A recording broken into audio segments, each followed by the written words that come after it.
Olá pessoal, aqui é o Velgas. Hoje é dia 14 de março de 2025. A Força Aérea Ucraniana lançou ataques contra avanço russo em Kursk para apoiar as tropas ucranianas. Quero convidá-los, inscrevam-se no canal, deem um like, compartilhem com suas redes sociais e façam os seus comentários. Eu conto com você. Principalmente você que não é inscrito, inscreva-se. Aqui você vê a verdade. Obrigado. As forças de defesa ucranianas continuam conduzindo operações na região de Kursk. A gente tem que deixar isso claro. A Ucrânia se retirou de Sudzha, que era a principal cidade que ela detinha o controle. Os russos fizeram esse ataque, que eu já relatei no vídeo de ontem, isso aconteceu há 2 dias atrás, e a Ucrânia retirou as suas tropas, mas elas continuam ainda na região de Kursk, onde elas se deslocaram mais na direção da fronteira russo-ucraniana, mas em posições onde ela já deixou preparadas para o caso de uma necessidade de ter que fazer um recuo face a um possível avanço das tropas da Rússia.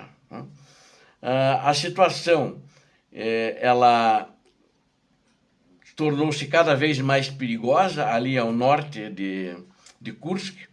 Aí os ucranianos lançaram diversas operações para garantir a sua retirada controlada, ou seja, ela fez contra-ataques, fez operações de tropas especiais para ter essa garantia de que poderia sair com as suas tropas, com as suas, vamos dizer assim, suas colunas principais, para ter o menor número de baixas possível.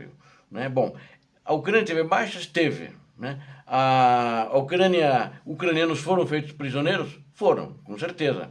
Tanto que o suposto ditador russo, que foi à zona da guerra em Kursk, ele ficou mais à retaguarda. Eu disse suposto ditador porque existem algumas fontes europeias que estão dizendo que é um sósia, aquele não era o Putin. Então eu não sei, apenas estou registrando para vocês o que eu vi em muitas redes sociais europeias, americanas também, e também o que eu vi em alguns jornais que disseram isso também, algumas publicações. Eles colocaram em termos de uma dúvida, né? Parecia que não era o Putin, segundo eles. Bom, não sou especialista, não saberia identificar. Então, as Ucrânia, nessa retirada, ela passou a mirar as capacidades defensivas e ofensivas russas e ela procurou se concentrar também nos postos de comando para desarticular esse avanço da Rússia, que foi feito de uma maneira de surpresa e inesperada.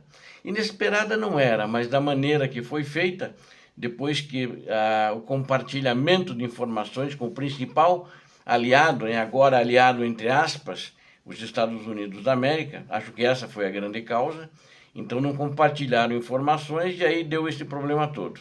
As forças russas, daí elas estavam tentando avançar para posições chaves, elas foram ganhando controle de fogo sobre as rotas ucranianas, e qualquer atraso adicional seria arriscado. Então, eles avançaram sem tentar fazer um cerco, o que permitiu a Ucrânia a se retirar. Mas a situação da Ucrânia, de fato, piorou, e justamente por causa da falta de compartilhamento da inteligência dos Estados Unidos da América, que deixou as forças ucranianas sem informações em tempo real sobre a movimentação das tropas russas. E elas tinham isso através de observações de satélites, a informação real. Inclusive uma empresa americana, a Maxar, né, é M-A-X-A-R, ela, por pedido, a Ucrânia pagava mensalmente para ela, a pedido do governo americano, ela retirou essa vigilância também sobre a área do teatro de operações. Então a Ucrânia ficou com os seus olhos fechados e não pôde ver, na realidade, as imagens de inteligência ao vivo, que permitiam que os comandantes ucranianos prevenissem os avanços dos russos. Mas agora eles tinham que confiar apenas em seu próprio reconhecimento e na sua própria sensibilidade. Como o ataque veio rápido, praticamente uma surpresa, e a retirada sob fogo do inimigo é uma das operações muito complexas no teatro de operações, exigindo coordenação precisa, execução disciplinada e uma forte retaguarda para conter o inimigo enquanto a força principal consegue retirar suas tropas para uma posição mais protegida, mais vantajosa, a retaguarda da linha de frente que estava sendo perdida. Os comandantes ucranianos sabiam que se os russos lançassem um ataque bem coordenado durante a retirada, eles poderiam potencialmente explorar um ponto fraco e invadir uma grande parte do contingente ucraniano em Kursk. Então, para evitar isso, os ucranianos criaram um plano com várias etapas principais, né? Ataques a postos de comando russos para causar caos, ataques contra baterias, contra tiros de artilharia, contra baterias russas, para reduzir o apoio de fogo às tropas russas que estavam no ataque, e ela também fez uma série de ataques rápidos das tropas especiais, que são ataques disruptivos, de ataque e fuga, complementados por operações de drones para atrasar o avanço russo e permitir uma retirada controlada, ou seja, a maior parte do contingente ucraniano conseguiu fazer essa retirada. Existe uma menor parte, que eu não sei dizer o número, não tenho essa informação, então eu não posso chutar, que foram feitos prisioneiros, e lamentavelmente o ditador russo, quando esteve lá na região, ele disse que as pessoas que foram feitas prisioneiras em Kursk deveriam ser tratadas como terroristas. É mais um exemplo de que ele pode invadir, ele não é tratado como terrorista. Ele está no território da Ucrânia e a Ucrânia não trata os seus soldados como terroristas. Também não fuzila, como eles fuzilam os soldados ucranianos, muitos deles, né? Ou seja, não dão um tratamento humano de acordo com as convenções de Genebra e as outras convenções para prisioneiros de guerra, ou seja, são criminosos. E o ditador, ele afirma categoricamente que é para fazer esse crime, tratar todo mundo como terrorista. Ou seja, pode ser torturado, fazer qualquer coisa com o prisioneiro, lamentavelmente. A Ucrânia também, nessa retirada, destruiu um sistema antiaéreo Pantsir S-1 para ajudar a limpar os céus e além de atacar os postos de comando russos, né? E eles também, aí a Força Aérea pôde atuar, não houve nenhuma aeronave ucraniana abatida, e trazendo inúmeras baixas e prejuízos materiais também para os russos, além desse sistema Pantsir 1, né? Ataques aéreos, então, foram feitos, inclusive contra uma instalação militar, um posto de comando dos russos, que foi identificado pelos ucranianos na região de Yelizavetilka, né, que fica em Kursk, na província de Kursk.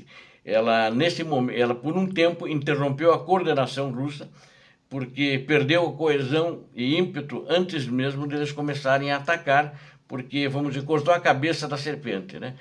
Os oficiais de Estado-Maior, não sei se o comandante das tropas ali na região, ele estava nesse posto de comando, mas vieram a morrer diversos oficiais presentes aí nesse posto de comando.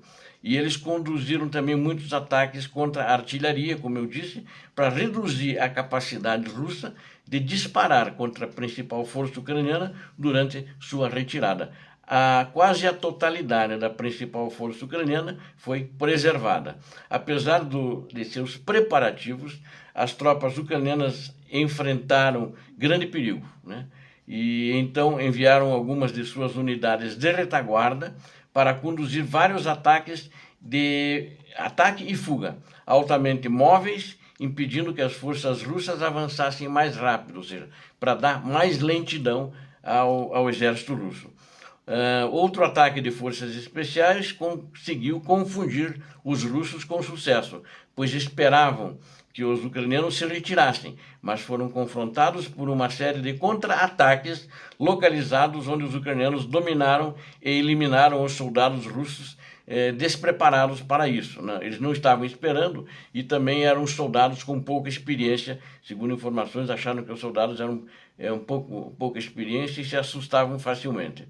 Ao mesmo tempo, os operadores ucranianos, operadores que eu digo de drones, né, pilotos de drone, conduziram dezenas de ataques de drones contra unidades russas que avançavam, enquanto tentavam tomar terreno que os ucranianos haviam abandonado. À medida que eles foram chegando, ocupando as posições ucranianas, a Ucrânia atacou os russos na chegada nessas posições. Atacou com drones. Em determinado momento, muitos avanços foram interrompidos por drones kamikazes também e granadas lançadas por drones, causando mais baixas e retardando-os ainda mais.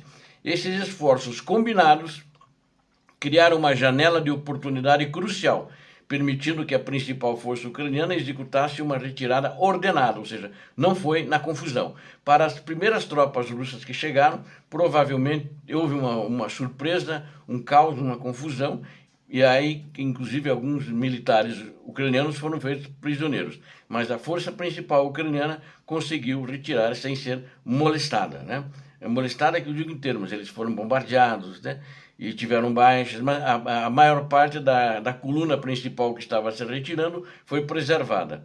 E a Rússia tentou interromper esse movimento à retaguarda das tropas ucranianas, mas elas foram recebidas com respostas de fogo, de artilharia, de contrabateria, de drones, e aí elas um pouco, vamos dizer assim, diminuíram a intensidade desses ataques, porque elas passaram a ser contra-atacadas e elas tinham principalmente artilharia que mudar de posição, porque a cada tiro de bateria russa que dava, os ucranianos identificavam a posição e faziam o fogo ao contrário, né? Em um caso, os soldados ucranianos, após sistemas de alerta precoce detectarem um drone russo se aproximando, os soldados saíram de seu veículo e abateram o russo que se aproximava. O drone russo, né? Não é o russo, o drone russo que se aproximava e conseguiram abater. E o veículo conseguiu sair sem receber nenhuma avaria, né? Um veículo blindado, um Humvee de fabricação americana. E eles resistiram a 3 ataques diretos de drones, em todos eles conseguiram abater os drones e os soldados saíram ilesos, retirando-se para a retaguarda. Essa operação foi possível, inclusive, devido ao apoio que a retaguarda ucraniana forneceu, né? Porque eles tinham tropas na retaguarda também, forneceu esse apoio. Tropas em terra, não apenas artilharia e drones, mas tropas que vieram para fazer essas incursões para tentar segurar enquanto a tropa principal saía. E, no geral, apesar de operar em condições desafiadoras, incluindo perda do compartilhamento da inteligência dos Estados Unidos da América, as forças ucranianas se retiraram com sucesso da parte norte do saliente de Kursk. E ao efetivamente interromper as estruturas de comando russas, mirar na artilharia e empregar várias operações de atraso. Eles garantiram que a sua retirada fosse uma manobra cuidadosamente administrada. Agora elas estão posicionadas em locais defensáveis. As forças ucranianas estão preparadas para a próxima fase da batalha, tendo mais uma vez demonstrado sua capacidade e sua organização de se adaptar e manobrar, mesmo sob fogo inimigo, e melhor que um inimigo que era um inimigo numericamente superior. Eles agora estão se preparando para fazer a defesa dessas outras posições que eles têm em Kursk, ou seja, o exército ucraniano continua na província de Kursk. Obrigado a vocês que assistiram esse vídeo, deem um like, compartilhem com suas redes sociais, façam os seus comentários. Eu conto com você. Inscreva-se, aqui você viu a verdade. Deus abençoe vocês, Deus abençoe a Ucrânia, Deus abençoe o Brasil.